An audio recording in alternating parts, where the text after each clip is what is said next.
This is BBC Asian Network. Priya Kalidas. Those of you who are fans of the hit show BBC's Peaky Blinders will know that it is back with its third series. The first episode just aired on Thursday at 9 p.m. on BBC Two. And I have the star of the show, who is a phenomenal actor. He has starred on stage in massive films like Inception, Breakfast on Pluto, 28 Days Later. But he is back in the 1920 shoes of Tommy Shelby. It's Cillian Murphy. Hi, Cillian. Hello there. We've got to do a little round of applause for Cillian. Yes. Welcome to the BBC Asian Network. How are you? I'm very good, thanks. How are you? Yeah, really good. It's great having you here. So when the first series aired, a friend of mine, Rajiv, big shout out to Rajiv, who's from Birmingham, he called me and said, oh my goodness, I have just been watching Cillian Murphy on set. He saw you guys filming when you were doing the first series, and he's a massive fan of yours, as I'm sure many are, as I am. And he told me to watch the first series, and he was just going on and on about it and saying how brilliant it is. It must be so fantastic to be part of something that people are loving. When you first got the script, what was it that drew you in? Well, I was curious about television. This is about 4 years ago. So, television in America was already going, and it was kind of, there was a sort of a golden age emerging of television in the States, and we were sort of getting going in Britain, and so I was anxious to do some television because I hadn't done any in about 15 years or so, and so just totally coincidentally, I read these two scripts, or the first two scripts of the first series, and they were amazing pieces of writing. And just very unique, very unusual, and like nothing I'd ever read before. And so that was it. I was just in. You were hooked. Yeah. Did you know that at that point, did you have any inclination that how successful it was going to become? Did you think that it would run and run? No, we didn't. I mean, back then, if you Googled Peaky Blinders, because I remember doing it to try and figure out because they were an historical gang. They did actually exist, but there was maybe a paragraph on the internet about them.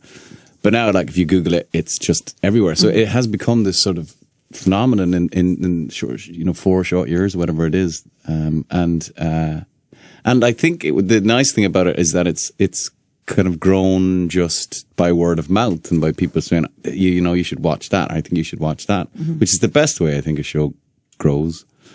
How much research did you have to do?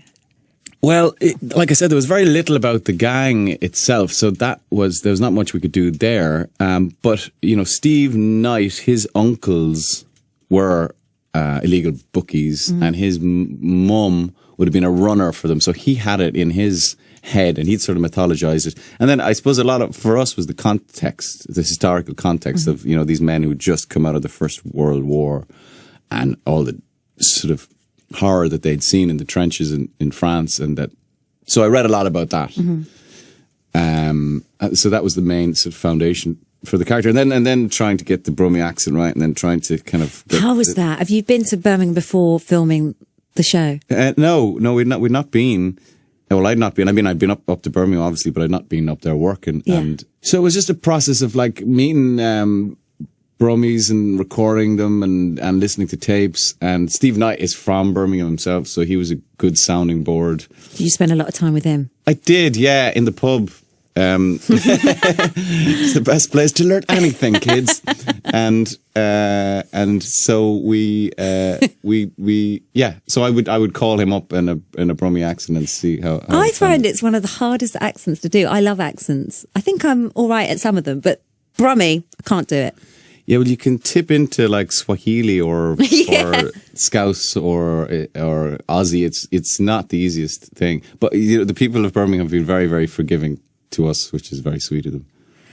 The show has actually had fans globally, from the likes of Steven Spielberg to Snoop Dogg, also the late great David Bowie, who apparently sent you a picture of him in the 1920s flat cap. Is that true?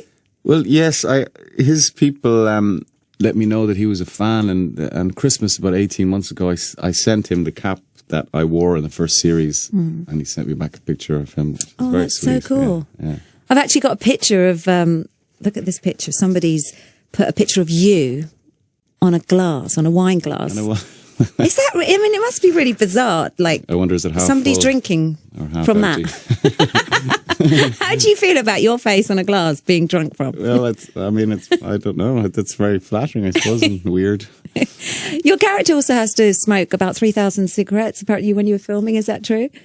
Yes, yeah, he does a lot of smoke. I mean, people back then did. It was, it was just everybody smoked. Like kids smoked, grannies smoked, everybody smoked. So, and it just kind of became a Tommy thing, a kind of a crutch, you know. So yeah, I don't smoke myself, but these herbal cigarettes that they're meant to be apparently less damaging. So the third series is back. So is it great to get back into Tommy's shoes, and what can we expect over the next coming weeks? Well, I think the show kind of follows the classic sort of gangster trajectory, you know, that is trying to go legit. And that's kind of been his path. And I think we meet him at this sort of epoch of his powers, or the apotheosis of his powers. And he's really like got everything materially that you could wish for. And then it's about trying to see if, you know, polite society would accept a gangster. And then obviously there's stuff going on in his relationships and things that are a bit mad, but it's like the canvas of the show is kind of going international, I suppose. I have a feeling that this series is going to run and run. And do you think that, where would you like Tommy's character to go, ideally? I don't know. I mean, Steve Knight has it that the show ends with the first air raid siren of the Second World War. So that's quite a leap, because we're in 1924 and that's 1939. So that's, 15 years.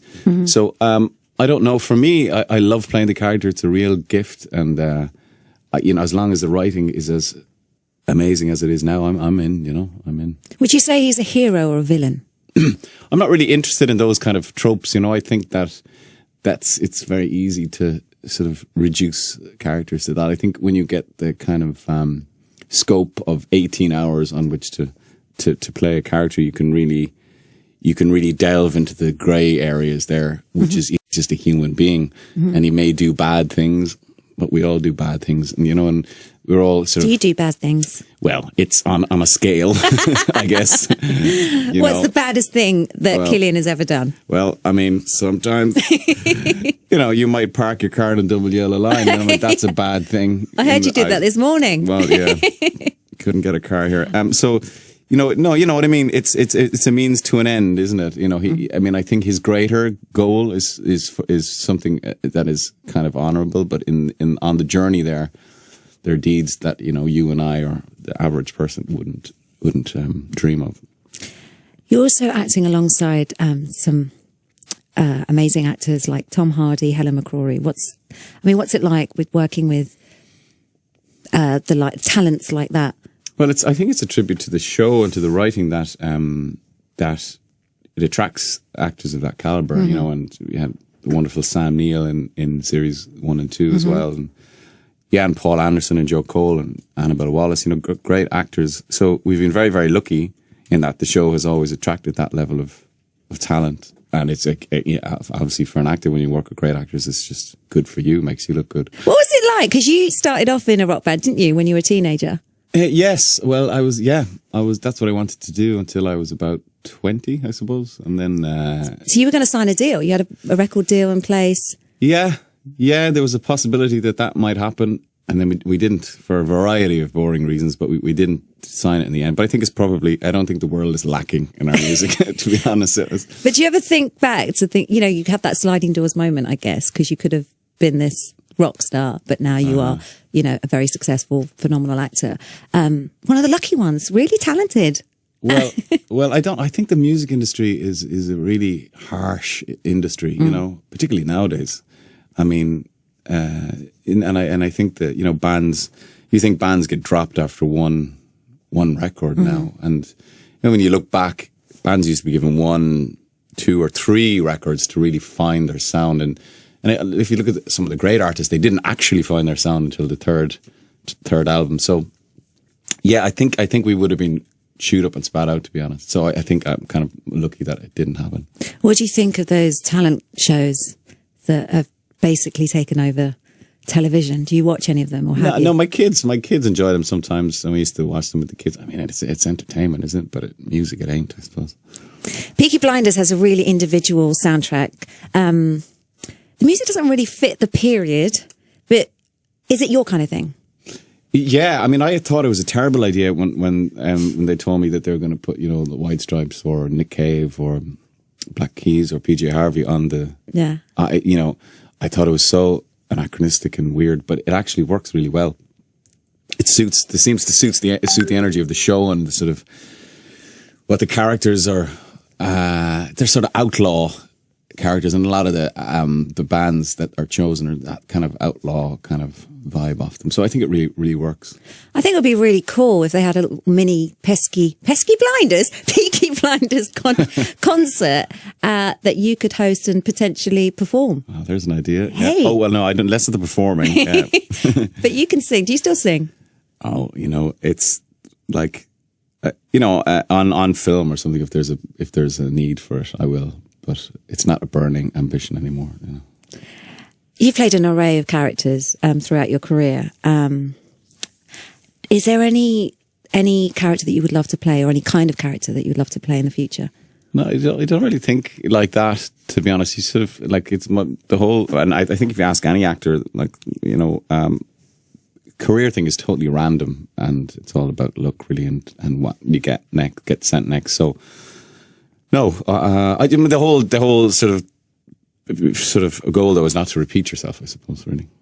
Going back to the Bromney accent, because we've got a lot of listeners from Birmingham. Uh-huh. What are your top tips to perfect a Bromney accent? Oh, God. Do you know? No. I mean, repetition is probably the primary one. Yeah, just keep on doing it. It's a tricky, and I think the key is, well, Steve Knight mentioned this to me, like that there's people talk about the Bromley accent, and it's generally done in a very slow kind of monotone way. But in fact, Bromley people can speak really, really fast, and that's what we tried to get with Tommy. Was it kind of like he would talk really, really fast in that accent. So I don't know if that's a tip or not, but that's what worked for us, I guess. Well, it clearly worked for you. Well, we'll see. I'll reserve judgment.